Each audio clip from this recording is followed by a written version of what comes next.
This discussion today just blew the lid off of this controversy, this scandal that has enveloped Washington's football franchise. Team owner Dan Snyder called out directly brand new allegations of sexual assault and harassment against Snyder. Now, members of Congress heard a public airing of grievances here that have been simmering beneath the surface for 20 years.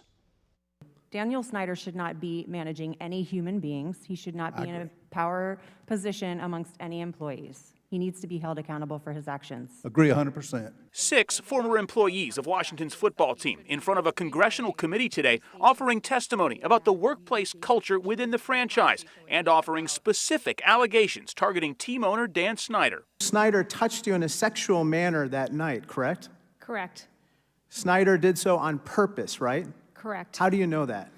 He left his hand on the middle of my thigh until I physically removed it. Dan Snyder released a statement through the team calling today's allegations outright lies, including an incident where Johnston claims Snyder was aggressively pushing her to get in his limo. I learned that the only reason Dan Snyder removed his hand from my back and stopped pushing me towards his limo was because his attorney intervened and said, Dan, this is a bad idea.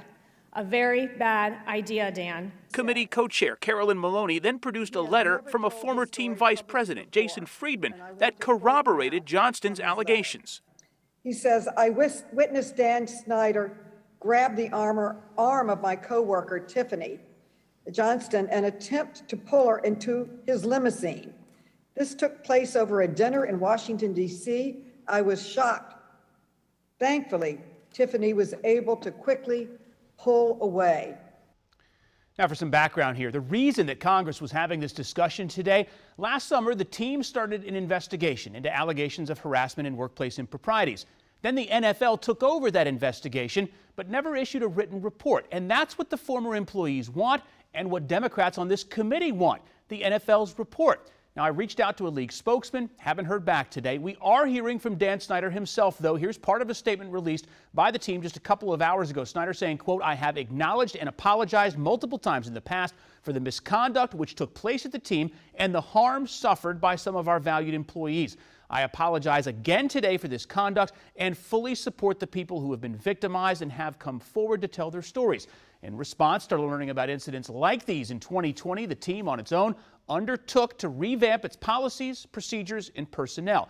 Real change has been made, and employees of the team have confirmed a vast improvement in team culture over the past 18 months.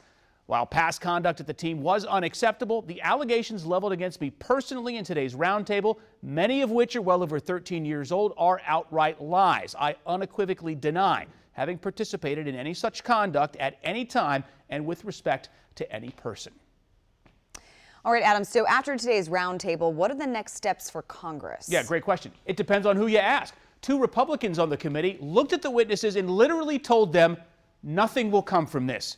Now, the committee Democrats beg to differ. They want that report from the NFL. They want accountability. In fact, I spoke to the co-chair, Congressman Rajana Krishnamoorthy, last week and asked if we could eventually see Washington and NFL leaders answering questions publicly. He said he does expect that. And he said that Dan Snyder has a lot of explaining to do.